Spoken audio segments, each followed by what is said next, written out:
posibleng maporfit. Bawiin ng gobyerno ang mga ari-arian ng isang pampublikong opisyal sakaling hindi ito makapagpaliwanag kung saan nakuha ang naturang kayamanan sa panahon ng kanyang panunungkulan kahit na ang mga ari-arian ay nakarehistro sa pangalan ng ibang individual. Base ito sa desisyong isinulat ni Associate Justice Japar Dimaampao na pinagtibay ng 3rd Division ng Korte Suprema. Kaugnay ng forfeiture case sa properties, bank deposits at investment accounts na nakapangalan kay retired Lieutenant General Jacinto Ligot. Pati na ang ari-ariang natuklasan na kanya pala. Pero nakarehistro sa kanyang asawa, mga anak at iba pang mga kamag-anak. Ang bait naman pala ni General Ligot, Yung mga properties niya pinangalan sa kanyang mga kaanak. Para yung isang opisyal ng BIR, yung kanyang mansyon ipinangalan niya sa kanyang biyanan. Bait namang manugang to, Oo.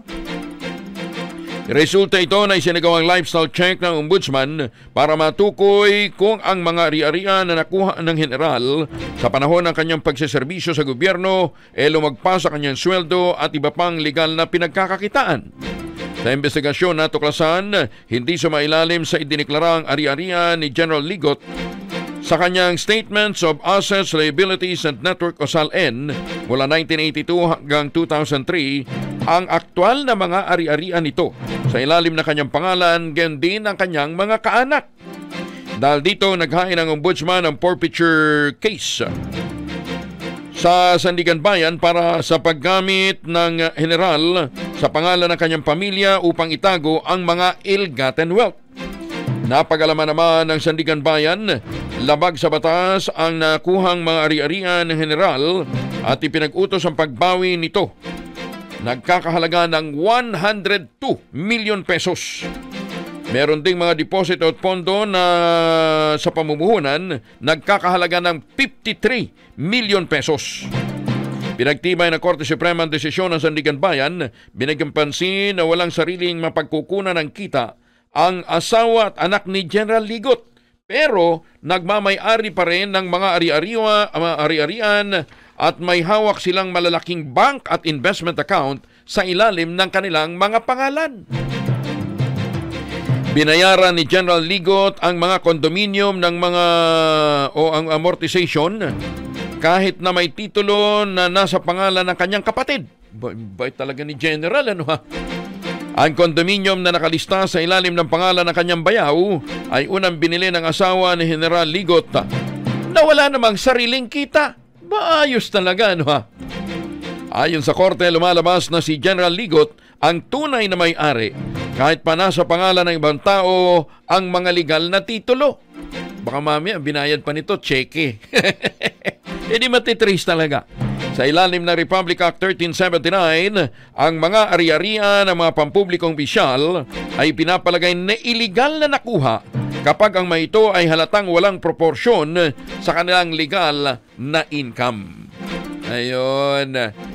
Si General Ligot kasi ay dating controller ng Armed Forces of the Philippines. Ayan, Kaya doon sa mga nagtatrabaho sa gobyerno, lalong-lalo na kung halimbawa ang partner ninyo, esposa ninyo, wala naman talagang pinagkakakitaan.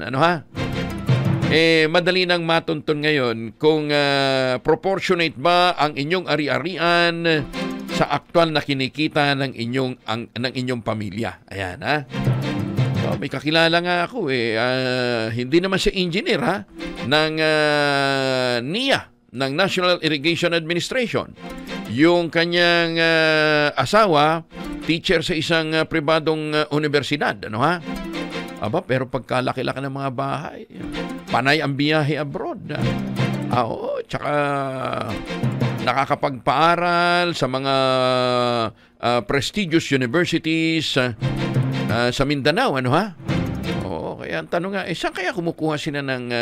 saan kaya sila kumukuha ng panggastos sa ganong maluhong pamumuhay, Ayan din dapat masilip, kaya walang sisilipin niya ng